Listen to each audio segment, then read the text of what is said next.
how much? Okay, so ang tinatanong niya is all about this bracket magnetic case na nabili natin for our TechnoSpark Go 2, no? So, ang maganda sa case na to, and meron na siyang camera bump for extra protection sa ating mga camera. Magnetic na rin siya, no? Meron siyang magnetic ring for magnetic accessories. Tapos, meron din siyang foldable bracket dito, na ang maganda dito is pwede siyang gawin na phone stand. Ayan, pwede mo siyang ipatayo na horizontal as well as for vertical. And then convenient to kasi for example, nasa labas ka and kailangan mo ng phone stand. No, hindi ka na maghahanap kasi andito na siya sa mismong case mo. And then foldable din siya pag di mo na siya gagamitin. And then nagustuhan ko rin dito, no, yung mga corner niya, ayan, may extra protection, meron silang airbags. Para if ever na mabagsak yung phone natin, no, may iwasan na magka-dents yung mga corners niya. Tapos accurate din yung mga cuts. Yan, kita lahat ng buttons, yung mga ports, yan, kita lahat. Tapos meron din siya ditong holes for lanyard kung gumagamit tayo ng lanyard sa phone natin.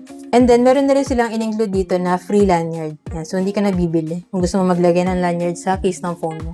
Sa harapan naman niya, elevated ng konti sa screen. So, mas protected din yung screen ng phone natin if ever na mabagsak natin siya na paganyan, no? Pero ako, syempre, naglagay pa rin ako ng screen protector. Yan, nilagay ko sa akin is full na tempered glass. So, meron pa po itong ibang designs na available na meron din siyang plain na case na walang magnetic ring.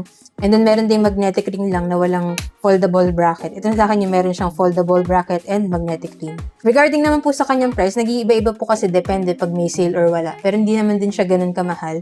Yan, check nyo na lang po dyan sa Yellow Basket. Yan ko nabili yun sa akin para same quality and legit store din yung mapagbilan nyo. So yun lang, sana nakatulong tong video. If you have any other questions about this case, just let me know in the comments and follow for more tech content.